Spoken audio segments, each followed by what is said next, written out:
All right, what's going on? Is Bobby Skinner talking Giants, reacting to a Giants victory. First one of the year, and it feels oh so good. Victory is the best. Losing sucks, so it feels really good. Giants won this game 21-15, and man, what a game. You know, they fumbled the opening kickoff. They give up a touchdown on the first play. DJ throws an interception on the first play of the second drive that ended up being called back. But you think it's just over at that point, right? Well, especially when you're playing a Cleveland Browns defense that's really good. You don't want to give them a lead. And then, man, the Malik Nabers show started after that. Make sure to like and subscribe to the channel. We'll have a full podcast out in the morning. O-line report, film review, preview the Cowboys game. We like to do it. We like to have fun. Make sure to like and subscribe. This was the Malik Nabers game, right? And the second of many, the first victory one of hopefully many for Malik Nabers. I mean, he's just a special player, right? He changes the game for you. If Malik Nabers is not on this team, they don't win this game. Like, it's as simple as that. He had 8 catches, 78 yards, and 2 touchdowns on 12 targets. He even had 2 runs for 4 yards, which doesn't sound good, but one of those was a 4th down conversion. You know, through 3 games, he has 25 catches, 273 yards, 3 touchdowns. I mean, that's nuts, right? That's on pace for just unreal numbers. Like, you can't really keep up that pace unless he's just like the best ever. And it was full of key plays, right? 8 for 78 isn't some crazy game, but you add the 2 touchdowns, you add the key plays he made, and he was the difference maker, right? You have the 4th down conversion run. You have a third and 15 catch for 14 yards that sets up a fourth down, right? You have a 28-yard catch ripping the ball away from the cornerback, right? On that second touchdown drive the Giants had, DJ is getting hit. He throws the ball to Malik Nabers. 9 out of 10 wide receivers at best breaks up that pass, right? At best breaks up that pass, or there's a chance that the corner intercepts it. Nabers rips it out of his hands, and then you're on a 3rd and goal. DJ throws the ball kind of high. Malik Nabers even said in his media availability afterwards, I was like, when I saw that throw, goes up, grabs it, puts 2 feet down, then has a 5-yard touchdown catch. And then one of the crucial plays didn't even show up in the stat book, right? A pass breakup on a pass that Daniel Jones just totally threw the ball up in their own territory. He goes up and breaks that pass up.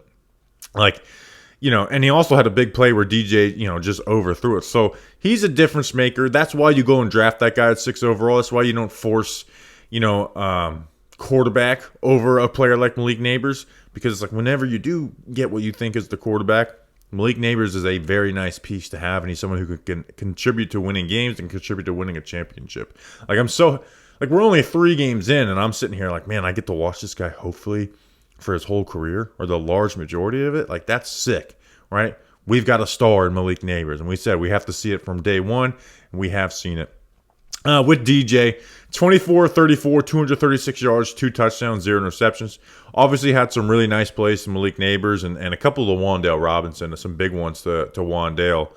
I will say, this could have went the other way, right? The interception that gets called back, right? You're lucky that pass rusher hit your head, and you got that roughing the passer, because that's his touchdown drive that would have been off the board. That would have been points on that's the difference between 7-7 and 10-0 at minimum.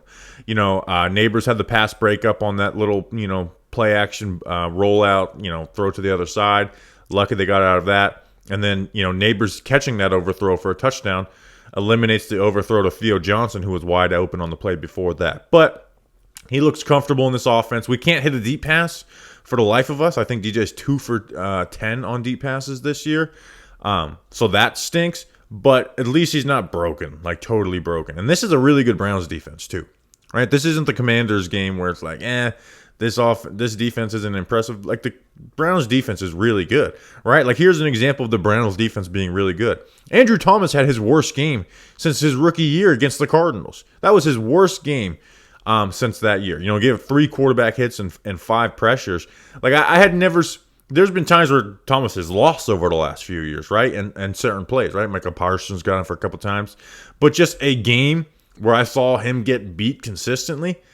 You just don't see that. I don't care if it's Myles Garrett. You just don't see that, and that happened. Now, luckily, he didn't give up any sacks, but like, DJ was able to, overcome his blind side not being the best, which is when we've seen him be the worst, is when his blind side is not protected well. But the good thing is that the other guys didn't allow a ton of pressure and allowed DJ to make throws. But he even did make some nice throws while being popped too. Right? I think that's the beauty of this Giants offensive line. The fact that Andrew Thomas can have his worst performance since his rookie year, and it wasn't overwhelming game-ending type pressure versus a Cleveland Browns front that can bring that. I really like that. Other offensive notes, they got 46 yards off of screens. Not a very good game on the ground, except for that final run to put it on ice. Devin Singletary has to stop fumbling the ball. Someone tweeted out the stats that he has the most fumbles of players drafted since 2019, his rookie year. You can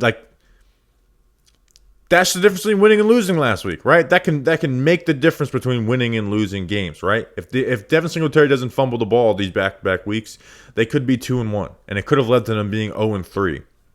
So you just got to stop fumbling the ball. And then the defense, right? The defense is really what won this game. They blitzed 51% of the time versus the Browns, right? After last week being very passive, playing soft zones, they got after it, and I loved it. They blitzed 51%, like I said. Deshaun Watson versus the blitz. 7 of 18, 80 yards, a touchdown, and 5 sacks. They got home. Giants defense, 8 sacks, 4 quarterback hits, 19 pressures total for the team. They just really brought it. And it starts with Dexter Lawrence, obviously. He was unblockable once again. 2 sacks, 2 hits, 4 pressures. Over 25% of the pass rush production was from him. And then you finally saw Brian Burns make some real impact plays. Not some good film plays, but actual impact plays. And he had the strip sack that led to 7 at the end of the half. Kayvon Thibodeau had wins that created for others. And then Elijah Chapman, the UDFA out of SMU, got his first sack and made a lot of plays as a pass rusher. And then the blitz, non-edge or D lineman players, they had 3 sacks, 2 hits, and 5 pressures. Jason Pinnock leads the team with sacks this year with 3. The big negative from this game is just we need Adoree Jackson to just start at cornerback too. He only got 12 coverage snaps in this game, the same as Art Green. I don't know if he got injured or what, but Banks and Flott were negatives in this game. All right, they're lucky that they didn't face a better QB than what Deshaun Watson is, which is just an awful player. Banks gave up 73 yards to 2 touchdowns to Amari Cooper.